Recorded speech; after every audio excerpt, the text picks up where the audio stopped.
विद्यार्थियों, बीए भाग प्रथम में प्रथम प्रश्न पत्र इंट्रोडक्टरी मैक्रो इकोनॉमिक थ्योरी या प्रारंभिक समष्टि आर्थिक सिद्धांत के अंतर्गत हमने पब्लिक फाइनेंस के बारे में पढ़ा। इसके अतिरिक्त आपके कोर्स में इंटरनेशनल ट्रेड या अंतर्राष्ट्रीय व्यापार भी है और जिस तरह बेसिक जानकारी पब्लिक फाइनेंस की थी उसी तरह से बेसिक जानकारी अंतर्राष्ट्रीय व्यापार से संबंधित भी हमें लेनी है इस पेपर के अंतर्गत। तो इस वीडियो के साथ ही हम प्रारंभ करते हैं अंतर्राष्ट्रीय व्यापार का अध्ययन। और सबसे पहले हम ये देखेंगे कि अंतर्राष्ट्रीय व्यापार के प्रमुख लक्षण क्या हैं और उसके लिए पहले हमें जानना होगा अंतर्राष्ट्रीय व्यापार का अर्थ क्या है। तो इन सभी से हम प्रारंभ करते हैं। सबसे पहले अंतर्राष्ट्रीय व्यापार का अर्थ।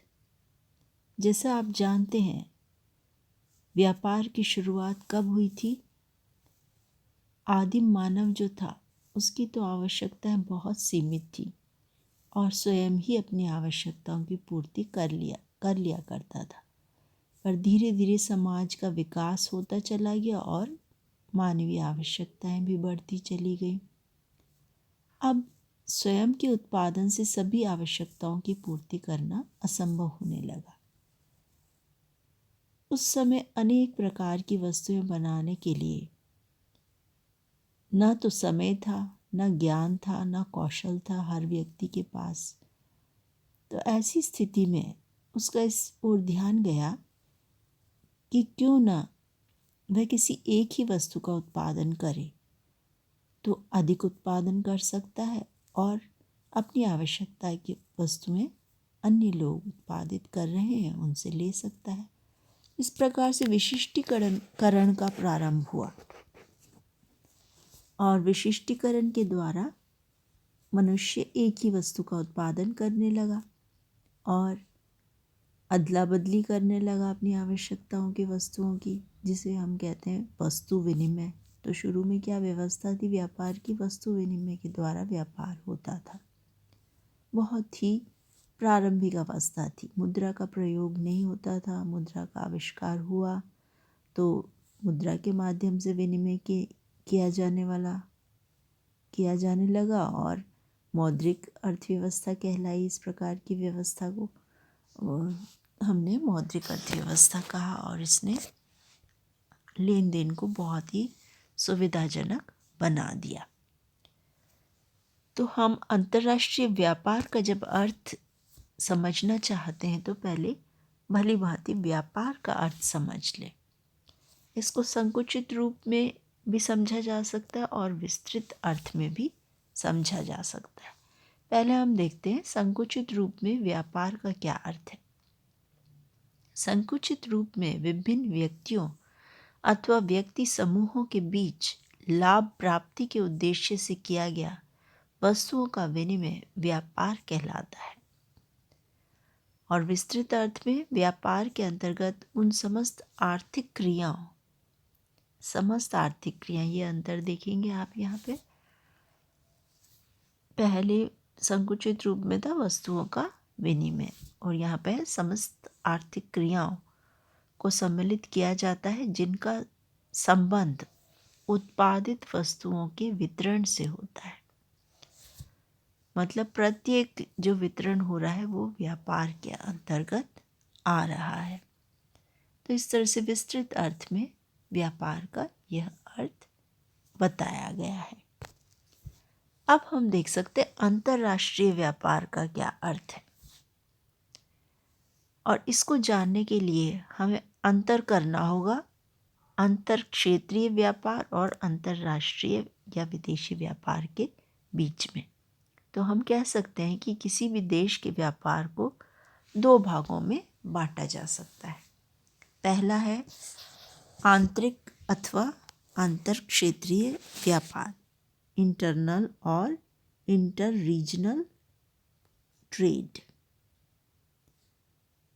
और दूसरा है अंतर्राष्ट्रीय अथवा विदेशी व्यापार या इंटरनेशनल और फॉरेन ट्रेड। इन दो भागों में हम इन्हें बांट सकते हैं। अब एक एक का अर्थ देखेंगे हम। पहले देखते हैं आंतरिक अथवा अंतर क्षेत्रीय व्यापार क्या है। आंतरिक व्यापार एक ही देश की सीमा के भीतर विभिन्न स्थानों या क्षेत्रों के बीच होने वाले व्यापार को आंतरिक व्यापार कहते हैं। जैसे भारत में एक राज्य से दूसरे राज्य में व्यापार किया जाए, जैसे राजस्थान का व्यक्ति महाराष्ट्र से करे या उत्तर प्रदेश का व्यक्ति तमिलनाडु से करे या गुजरात का व्यक्ति बंगाल से करे, तो ये क्या कहलाएगा? आंतरिक व्यापार कहलाएगा। दो राज्यों के बीच है परंतु दो देशों के बीच नहीं है, एक ही देश के अंदर है, देश की सीमा के अंदर है, इसलिए यह आंतरिक व्यापार कहलाएगा। इसके अलग अलग नाम होते हैं, जैसे अंतर क्षेत्रीय व्यापार, इंटर रीजनल ट्रेड, गृह व्यापार, होम ट्रेड तथा राष्ट्रीय व्यापार या नेशनल ट्रेड भी इसे कहा जाता है। दूसरा है अंतर्राष्ट्रीय व्यापार। अंतर्राष्ट्रीय व्यापार को हम अच्छी तरह से समझ सकते हैं यदि हम इन दोनों के बीच में भेद करते हुए देखें। दो या दो से अधिक राष्ट्रों के मध्य होने वाले व्यापार को अंतर्राष्ट्रीय व्यापार कहते हैं। दो के बीच में भी हो सकता है या दो से अधिक के बीच में भी हो सकता है। उदाहरण के लिए यदि भारत का व्यापार जापान के साथ हो, फ्रांस हो, अमेरिका हो, यूनाइटेड अरब एमिरेट्स हो, ईरान हो, इज़राइल हो या और कोई भी देश हो, उनके साथ जब होता है तो यह अंतर्राष्ट्रीय व्यापार कहलाता है। इसके भी कई नाम हैं। अंतर्राष्ट्रीय व्यापार को बाह्य व्यापार या एक्सटर्नल ट्रेड भी कहते हैं, विदेशी व्यापार या फॉरेन ट्रेड भी कहते हैं। तो जब आप सुने एक्सटर्नल ट्रेड या फॉरेन ट्रेड तो इसका भी मतलब क्या है? इंटरनेशनल ट्रेड या अंतर्राष्ट्रीय व्यापार। आंतरिक तथा अंतर्राष्ट्रीय व्यापार में अंतर करते हुए हैबरलर कहते हैं कि गृह व्यापार और विदेशी व्यापार की विभाजन रेखा एक देश की सीमा होती है। उस सीमा के भीतर होने वाला व्यापार गृह व्यापार होता है तथा सीमा के बाहर विभिन्न देशों के साथ किया जाने वाला व्यापार विदेशी व्यापार होता है। तो इस तरह से इसमें क्या महत्वपूर्ण है? सीमा, देश की सीमा महत्वपूर्ण है। अब हम देखते हैं अंतर्राष्ट्रीय व्यापार के प्रमुख लक्षण क्या क्या हैं। तो इसके अंदर एक तरीके का विवाद चलता है। जब अंतर क्षेत्रीय और अंतर्राष्ट्रीय व्यापार की तुलना की जाती है और ये कहा जाता है कि क्या ये भिन्न है या नहीं है, क्या वास्तव में अंतर्राष्ट्रीय व्यापार अंतर्क्षेत्रीय व्यापार से भिन्न है और इसका अलग अध्ययन करना चाहिए, तो ये एक विवाद का विषय रहा है। किनके बीच विवाद हुआ है? प्रतिष्ठित अर्थशास्त्रियों जैसे एडम स्मिथ, रिकार्डो, जे.एस. मिल आदि ने अंतर्क्षेत्रीय व्यापार एवं अंतर्राष्ट्रीय व्यापार को भिन्न भिन्न मानते हुए अंतर्राष्ट्रीय व्यापार के लिए पृथक सिद्धांत की आवश्यकता को स्वीकार किया। एडम स्मिथ ने भी इंटरनेशनल ट्रेड का सिद्धांत दिया है, रिकार्डो ने भी दिया है, मिल ने भी दिया है। इन सभी ने अलग से इंटरनेशनल ट्रेड के सिद्धांत दिए हैं और ये मानते थे कि दोनों अलग अलग हैं बिल्कुल, अंतर्राष्ट्रीय व्यापार और अंतर्क्षेत्रीय व्यापार, और इसलिए अंतर्राष्ट्रीय व्यापार के लिए अलग सिद्धांतों की आवश्यकता है। दूसरी ओर आते हैं अर्थशास्त्री ओहलिन, हैबरलर। प्रोफेसर ओहलिन, प्रोफेसर हैबरलर ये प्रमुख अंतर्राष्ट्रीय अर्थशास्त्री हैं।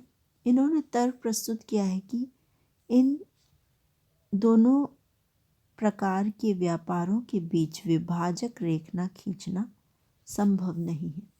कहते हैं व्यापार तो व्यापार ही है और इन दोनों के बीच में कोई ऐसी रेखा नहीं खींच सकते कि दोनों को बिल्कुल अलग किया जा सके, दोनों को पृथक किया जा सके, दोनों के लिए पृथक सिद्धांत बनाए जा सके।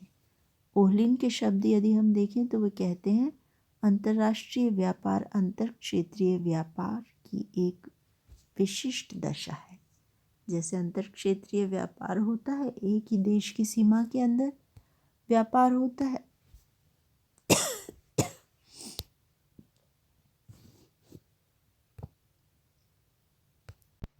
उसी की एक विशिष्ट दशा है अंतर्राष्ट्रीय व्यापार। और उन्होंने कई समानताएं बताई हैं दोनों में, उनका विश्लेषण किया है समानताओं का, जिसके कारण वे ऐसा कहते हैं। वे ये मान के चलते हैं कि श्रम विभाजन और विशिष्टीकरण ये दोनों में ही होते हैं। व्यापार चाहे अंतर क्षेत्रीय हो या अंतर्राष्ट्रीय, दोनों का ही आधार श्रम विभाजन एवं विशिष्टीकरण होता है। अंतर क्षेत्रीय व्यापार में विशिष्टीकरण क्षेत्रीय स्तर पर होता है, जबकि अंतर्राष्ट्रीय व्यापार में यह राष्ट्रीय स्तर पर होता है। प्रत्येक देश जिस वस्तु के उत्पादन में विशिष्टीकरण रखता है, उसका अधिक उत्पादन कर निर्यात करके अपनी आवश्यकता की अन्य वस्तुएं आयात कर लेता है। इस प्रकार से ये कहते हैं विशिष्ट दशा है। दोनों में ही श्रम विभाजन और विशिष्टीकरण है। दोनों में ही दो पक्ष होते हैं। अंतर क्षेत्रीय एवं अंतर्राष्ट्रीय व्यापार दोनों में एक पक्ष तो होता है खरीदने वाला और एक होता है बेचने वाला। अब इसमें अंतर क्षेत्रीय में दो राज्य हो सकते हैं, जबकि अंतर्राष्ट्रीय में दो देश हो सकते हैं या भिन्न भिन्न राष्ट्र हो सकते हैं। इसके अलावा वस्तु और सेवाओं का विनिमय भी दोनों में ही होता है। और मुद्रा एक माध्यम का कार्य करती है, इसलिए मुद्रा कोई सी हो इससे कोई फर्क नहीं पड़ता है। अंतर्राष्ट्रीय में भिन्न भिन्न मुद्राएं होती हैं और अंतर्राज्यीय या अंतर क्षेत्रीय के अंदर एक ही मुद्रा काम में आती है। दोनों में ही ऐच्छिक सौदा होता है। जिस प्रकार अंतर क्षेत्रीय व्यापार के अंदर दो पक्षों को व्यापार करने के लिए बाध्य नहीं कर सकते, ठीक उसी प्रकार अंतर्राष्ट्रीय व्यापार में भी दो देशों को व्यापार करने के लिए विवश नहीं किया जा सकता।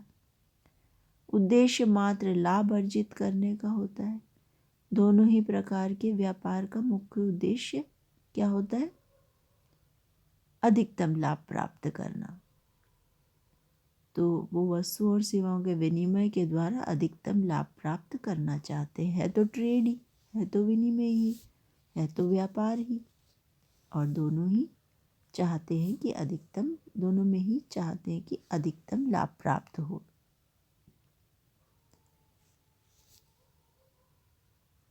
और इसके अलावा राजनीतिक एवं सामाजिक संबंध जो होते हैं वो परंपराओं और रीति रिवाजों के आदान प्रदान के रूप में एक देश के अंदर भी होते हैं, विभिन्न राज्यों के बीच और विभिन्न देशों के बीच भी होते हैं। और दोनों में ही सामाजिक, राजनीतिक, सांस्कृतिक संबंध भी साथ साथ में विकसित होते हैं।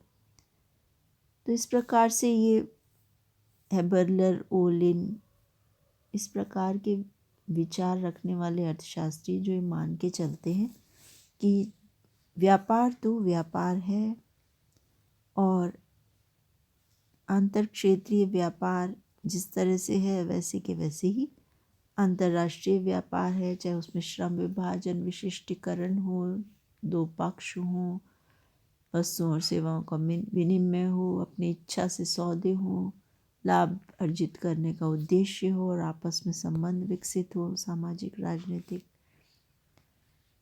ये विचार व्यक्ति किए प्रोफेसर ओलिन और प्रोफेसर हेबरलर ने। परंतु हमें ये स्वीकार करना होगा कि कुछ ऐसे लक्षण हैं जो अंतर क्षेत्रीय व्यापार से अंतर्राष्ट्रीय व्यापार को अलग करते हैं। जैसे मुद्रा की ही बात की गई, वह भी काफ़ी कॉम्प्लिकेशंस पैदा कर देती है। इसके अलावा हमने बात की पॉलिटिकल, उसका भी अंतर पड़ता है। इसके अलावा कुछ स्थितियों में सहायता भी देनी पड़ती है। एक देश लेता है सहायता, दूसरा देश देता है सहायता, एक तरीके के संबंध स्थापित होते हैं। हमेशा लाभ अधिकतमकरण ही उद्देश्य नहीं होता है। तो ये बहुत सारी चीज़ें हैं जो विवाद का विषय बनती हैं और हमें स्वीकार करना पड़ेगा कि ये महत्वपूर्ण है और इसलिए अंतर्राष्ट्रीय व्यापार के लिए पृथक सिद्धांत के औचित्य को हमें स्वीकार करना होगा। अगले ई लेक्चर में हम देखेंगे कि ऐसे कौन से लक्षण हैं जो अंतर्राष्ट्रीय व्यापार को अलग करते हैं अंतर्क्षेत्रीय व्यापार से, या डिस्टिंग्विशिंग फीचर्स कौन कौन से हैं, या भिन्नताप्रद विशेषताएं कौन कौन सी हैं अंतर्राष्ट्रीय अर्थशास्त्र की। इसी के साथ इस ई लेक्चर को हम यहीं विराम देते हैं। धन्यवाद।